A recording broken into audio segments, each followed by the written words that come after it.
নিরাপত্তা, থানা নিরাপত্তা ও ট্রাফিকের দায়িত্ব দেওয়ায় আমরা 6 তারিখ থেকে বিভিন্ন থানায় আনসার বিডিবি সদস্য মোতায়েন করি।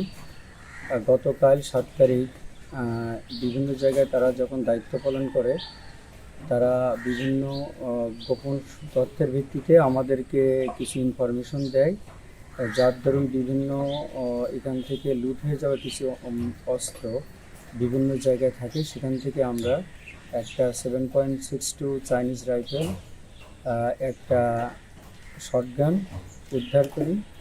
এবং যখন আমি এখানে পরিদর্শন করি, পরিত্যক্ত মানে জলাশয়ের কাছে একটা শটগান পরিত্যক্ত অবস্থায় পাওয়া যায়, সেটা উদ্ধার করি।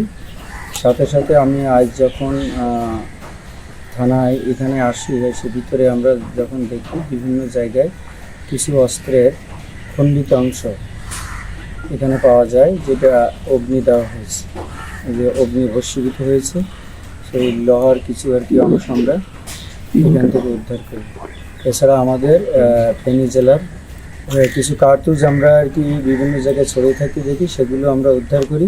এছাড়া আমরা আমাদের ফেনী জেলাতে বিভিন্ন জায়গায় ট্রাফিক পয়েন্ট এবং বিভিন্ন ওয়ার্ডে গ্রুপের মাধ্যমে আমরা শান্তি শৃঙ্খলা স্বাভাবিক অবস্থা আনার জন্য কাজ করে যাচ্ছি।